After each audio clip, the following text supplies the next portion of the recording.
हम जब बातें करते हैं, हमारे विपक्ष के लोग ये कहते हैं कि मैया सम्मान का पैसा कहाँ से लाएंगे। कहीं ऐसा तो नहीं होगा कि दूसरे विभागों से आपके पैसे काट दिए जाएंगे। आज इस योजनाओं को रोकने के लिए चुनावी वर्ष में PIL गैंग भी एक्टिव हो गए थे, लेकिन ये कहीं ना कहीं मैं झारखंड की जनता और खास करके मैया को बहुत बहुत धन्यवाद करना चाहती हूँ, क्योंकि उन्होंने सच का साथ दिया और उस सच के साथ में आज हम अपने किए हुए वादों को पूरा कर रहे हैं। अध्यक्ष महोदय, आज हम पूरे गाजे बाजे के साथ अकाउंट में पैसे भी पहुंचा रहे हैं और किसी विभागों से इसका पैसा भी नहीं कट रहा है। साउंड दीजिए ना जी। अध्यक्ष महोदय, हम लोग सुकन्या योजना की शुरुआत किए थे महोदय, उसी को ये सरकार सावित्री भाई फुले योजना बोल के अपना पीठ थपथपा रही है महोदय।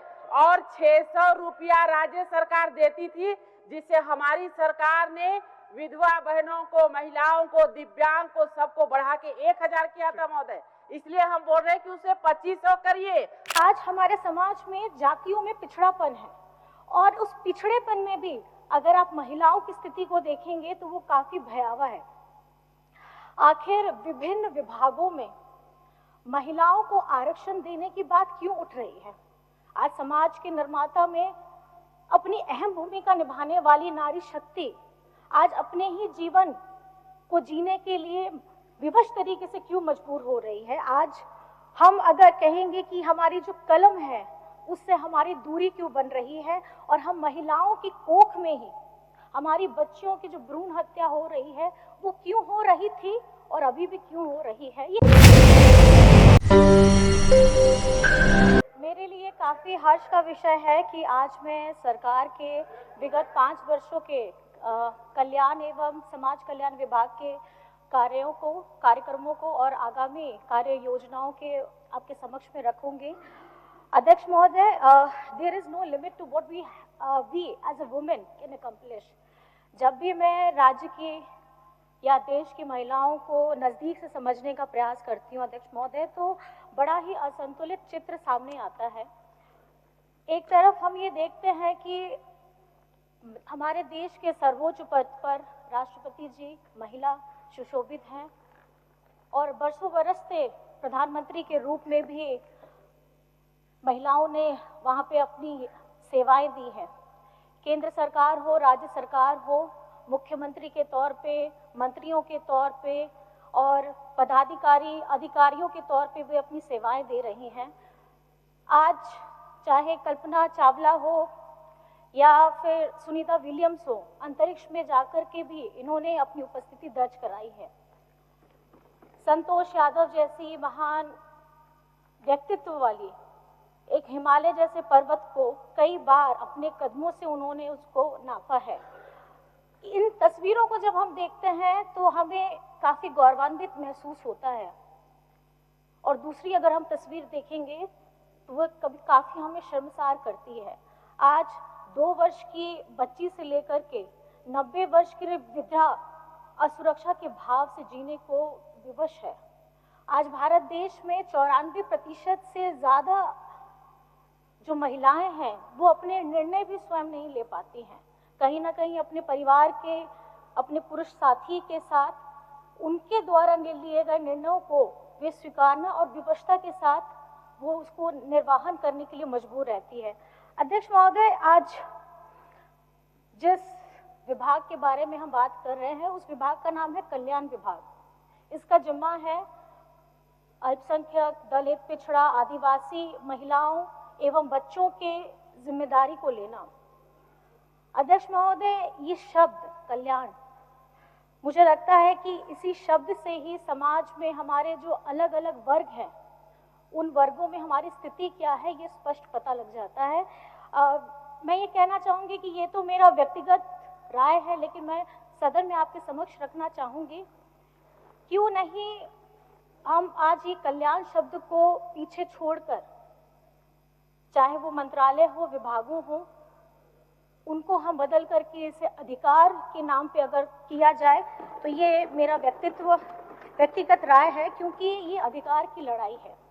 ये अधिकार की लड़ाई बरसों बरस से पांव में जो बंधी हुई बेड़ियां हैं, इसको तोड़ करके आगे बढ़ने के लिए हम निरंतर लड़ रहे हैं। अध्यक्ष महोदय, क्योंकि ये जो कल्याण शब्द है, ये शब्द मुझे एहसास कराता है एक शासक और एक दास का। लेकिन जैसा कि लोकतंत्र में शासक नहीं होता है और ना ही कोई दास होता है। विश्व में अनेकों देशों में आजादी के बाद भी महिलाओं ने ये संघर्ष किया है कि वो अपने मत का प्रयोग कैसे कर सके। लेकिन ये भारत एक ऐसा देश है जहाँ पे आजादी के बाद तुरंत बाद महिलाओं को पुरुषों के बराबर हक मिले, इसके लिए बाबा साहेब जैसे दूरदृष्टा लोगों को मैं बारंबार प्रणाम करना चाहूंगी। मैं बारंबार प्रणाम इसलिए करना चाहूंगी क्योंकि मैं आदिवासी समाज से आती हूँ। मैं बारंबार प्रणाम इसलिए करना चाहूंगी क्योंकि मैं एक महिला हूँ।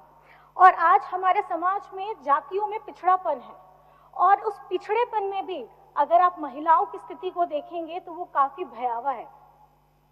आखिर विभिन्न विभागों में महिलाओं को आरक्षण देने की बात क्यों उठ रही है? आज समाज के निर्माता में अपनी अहम भूमिका निभाने वाली नारी शक्ति आज अपने ही जीवन को जीने के लिए विवश तरीके से क्यों मजबूर हो रही है? आज हम अगर कहेंगे कि हमारी जो कलम है उससे हमारी दूरी क्यों बन रही है, और हम महिलाओं की कोख में ही हमारी बच्चियों की जो भ्रूण हत्या हो रही है वो क्यों हो रही थी और अभी भी क्यों हो रही है? ये काफी भयावह सवाल है।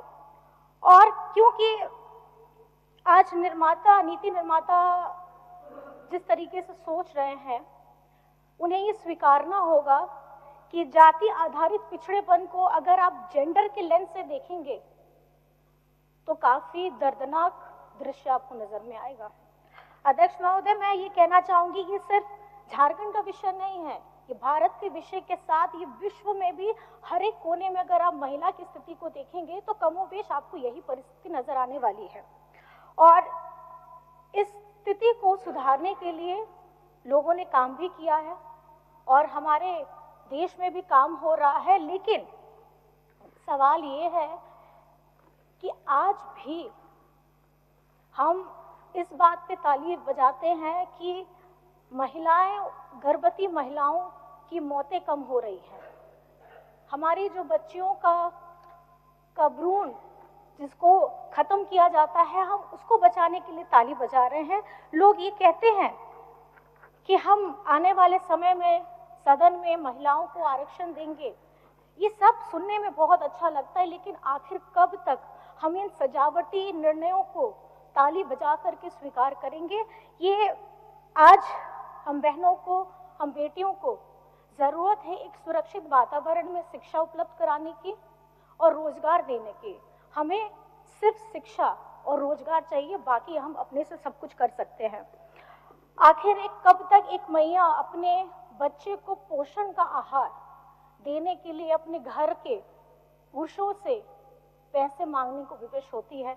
मैं ये कहना चाहूंगी कि हमारी अबुआ सरकार ने 24 वर्ष में ये पहली बार है कि आधी आबादी हमारी माताओं, बहनों, दीदियों, दादी, नानी, आप जिन भी महिलाओं को बोले, उनके लिए एक क्रांतिकारी योजना लाई थी और वो लाई थी मैया सम्मान योजना।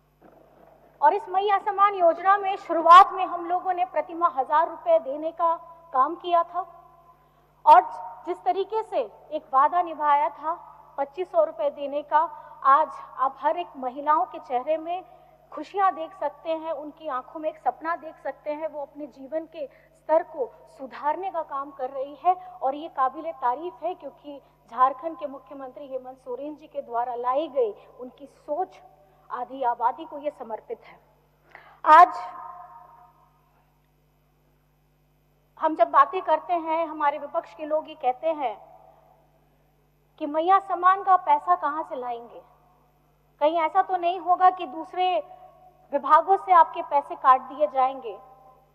आज इस योजनाओं को रोकने के लिए चुनावी वर्ष में PIL गैंग भी एक्टिव हो गए थे, लेकिन ये कहीं ना कहीं मैं झारखंड की जनता और खास करके मैया को बहुत बहुत धन्यवाद करना चाहती हूँ, क्योंकि उन्होंने सच का साथ दिया और उस सच के साथ में आज हम अपने किए हुए वादों को पूरा कर रहे हैं। अध्यक्ष महोदय, आज हम पूरे गाजे बाजे के साथ अकाउंट में पैसे भी पहुंचा रहे हैं और किसी विभागों से इसका पैसा भी नहीं कट रहा है।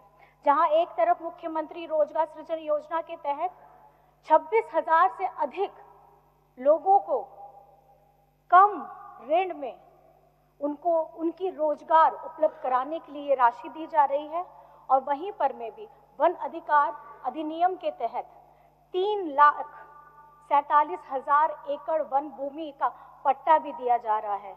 राज्य के विभिन्न हिस्सों में आप 594 हमारे छात्रावास का काम शुरू हो चुका है और वहां पे छात्रावास का मरम्मती के साथ बच्चों को भोजन मिले, पौष्टिक भोजन मिले, इसकी शुरुआत हो चुकी है। इसके अतिरिक्त अन्य शहरों में भी बहुमंजिला छात्रावास का निर्माण किया जा रहा है।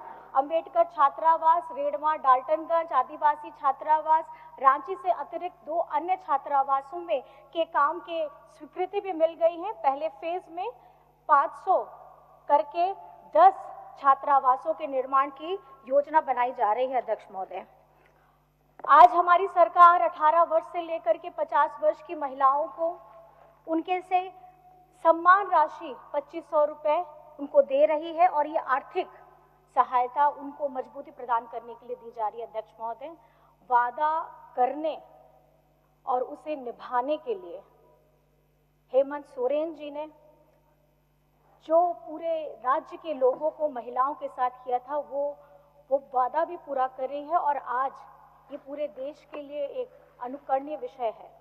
विभिन्न माध्यमों से बहुत सारी सूचनाएं भी प्राप्त होती हैं कि प्रतिमाह 1,000 रुपए, 2500 रुपए जब दे रहे हैं तो महिलाएं क्या कर रही हैं? महिलाएं उन्हें अपने बच्चों के पोषण आहार के लिए, बच्चों की शिक्षा के लिए और अपने कुछ छोटे स्वरोजगार के लिए इत्यादि वो उससे इस्तेमाल कर रही है, जो काबिल तारीफ है। और इस योजना के तहत प्रत्यक्ष परोक्ष रूप से हमारे राज्य की अर्थव्यवस्था को सुदृढ़ करने का काम किया जा रहा है। और मैं समझ सकती हूँ कि ये काफी मुश्किल काम था, क्योंकि इतनी बड़ी राशि को इकट्ठा करना, लेकिन मैं धन्यवाद देना चाहूंगी माननीय मुख्यमंत्री जी एवं वित्त मंत्री जी को।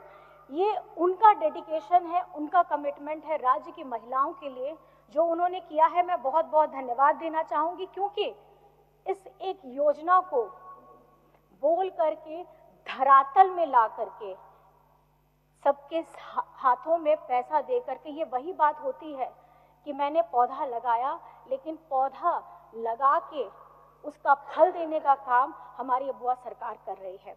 एक महिला के रूप में, एक जनप्रतिनिधि के रूप में मैं अबुआ सरकार को बहुत बहुत धन्यवाद करना चाहती हूँ।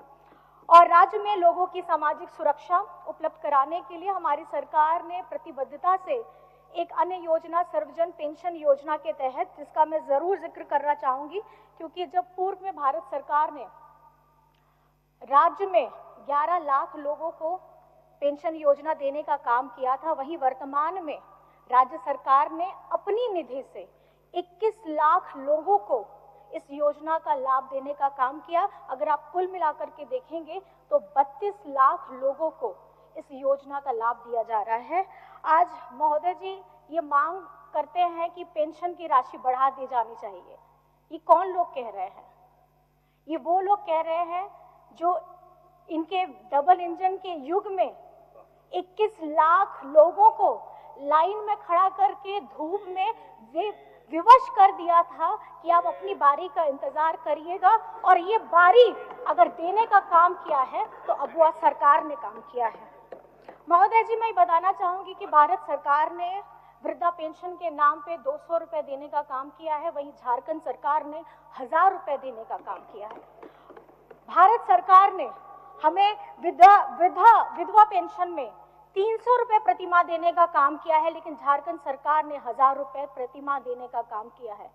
भारत सरकार ने दिव्यांग के लिए 300 रुपए प्रतिमाह देने का काम किया है, लेकिन झारखंड सरकार ने 1000 रुपए प्रतिमाह देने का काम किया है। ये 200-300 रुपए सुन करके ही मजाक जैसा अनुभव होता है। अध्यक्ष महोदय, अगर आज इस सदन में मैं आपके समक्ष पूरे सदन की तरफ से महिला होने के स्वरूप से मैं बस इतना कहना चाहूंगी कि भारत सरकार से मैं मांग करती हूं कि इस राशि को अगर वो 1500 रुपए कर दें तो काफी हम लोगों के लिए सहूलियत भी हो जाएगी। आज हमारी सरकार हमारी बच्चियों की शिक्षा उसकी प्रोन्नति के लिए हमारी लाई गई योजना सावित्रीबाई फूले किशोरी समृद्धि योजना के तहत 40,000 रुपए की राशि बच्चों के अकाउंट में जा रहे हैं, जहां कक्षा 8 से लेकर के कक्षा 12 की बच्चियों को ये पैसा दिया जा रहा है ताकि किसी आर्थिक कमी से उनकी पढ़ाई न रुक सके। आज हमारी जो योजनाएं हैं वो हमारी दृष्टि को रेखांकित करती है। हमारी योजनाएं कल्याण के लिए नहीं, हमारे अधिकार की दृष्टि से हम उसे देखते हैं। वे अधिकार जो हमें बहुत पहले मिल जाने चाहिए थे, वे अधिकार जिसे हमें वंचित रखा गया था। It's not about making women stronger. Women are already stronger. But the main thing is that it is about changing how the world perceives that strength. और मैं माननीय मुख्यमंत्री हेमंत सोरेन जी के अथक प्रयासों से ये कहना चाहूंगी कि आज पूरे देश में महिला को एक शक्ति के रूप में जाना जा रहा है और आज मुझे नहीं लगता कि हमारी इस संगठित ताकत को, नारी शक्ति को कोई भी राजनीतिक पार्टी दरकिनार कर सकती है, क्योंकि आज केंद्र सरकार या अन्य राज्य सरकारें अपने बजट में इसे सिंगल डिजिट में रखती है अध्यक्ष महोदय, लेकिन झारखंड सरकार ने इस विभाग को 15% से ज्यादा का आवंटित किया है। और मैं धन्यवाद करना चाहूंगी हमारे वित्त मंत्री जी को और हमारे मुख्यमंत्री जी को, क्योंकि इनकी दूरदृष्टि कि क्योंकि घर में एक महिला अपने परिवार को किस तरीके से संजोती है। अगर आपने एक कहावत भी सुनी होगी कि घर की बेटियों को शिक्षित कराना सबसे ज्यादा जरूरी है। अगर घर में एक शिक्षित बहू आती है तो एक समृद्ध परिवार का निर्माण होता है और उसके बाद एक समाज का निर्माण होता है, उसके बाद एक राज्य का निर्माण और उसके बाद एक देश का निर्माण होता है अध्यक्ष महोदय। और मुझे लगता है कि आगामी दिनों में हम सब के सम्यक प्रयास से हमारी ये स्थिति बहुत अच्छी होगी और हमारा जो हर किसी का, चाहे पक्ष का हो विपक्ष का हो, एक सपना है सोना अबुआ झारखंड, वो जरूर साकार होगा। क्योंकि जिसकी चमक फिलहाल अभी कुछ चंद घरों में तक सीमित है, उसे आगे बढ़ा करके राज्य के आखिरी खड़े पायदान व्यक्ति तक उनके घर को चमकाने का काम किया जाएगा। अध्यक्ष महोदय, बस मैं आपका भी धन्यवाद करना चाहूंगी कि आपने मुझे ये क्षण दिया, ये पल दिया जब मैं अपनी बातों को सदन के सामने में रख सकूं। जय हिंद, जय झारखंड। माननीय सदस्य श्रीमती पूर्णिमा साहू, आप अपने से हाथ भी उठाते हैं, अपने से खड़ा भी हो जाते हैं। ये this is not good practice, this is not come under good practice. Please please बोल लीजिए, बोलिए।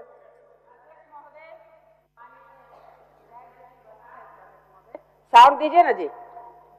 अध्यक्ष महोदय, हम लोग सुकन्या योजना की शुरुआत किए थे महोदय, उसी को ये सरकार सावित्रीबाई फूले योजना बोल के अपना पीठ थपथपा रही है महोदय। और 600 रुपया राज्य सरकार देती थी, जिसे हमारी सरकार ने विधवा बहनों को, महिलाओं को, दिव्यांग को, सबको बढ़ा के 1000 किया था महोदय। इसलिए हम बोल रहे हैं कि उसे 2500 करिए। 1000 तो हम लोगों ने किया था और नाम बदल के अपना पीठ को मत थपथपा।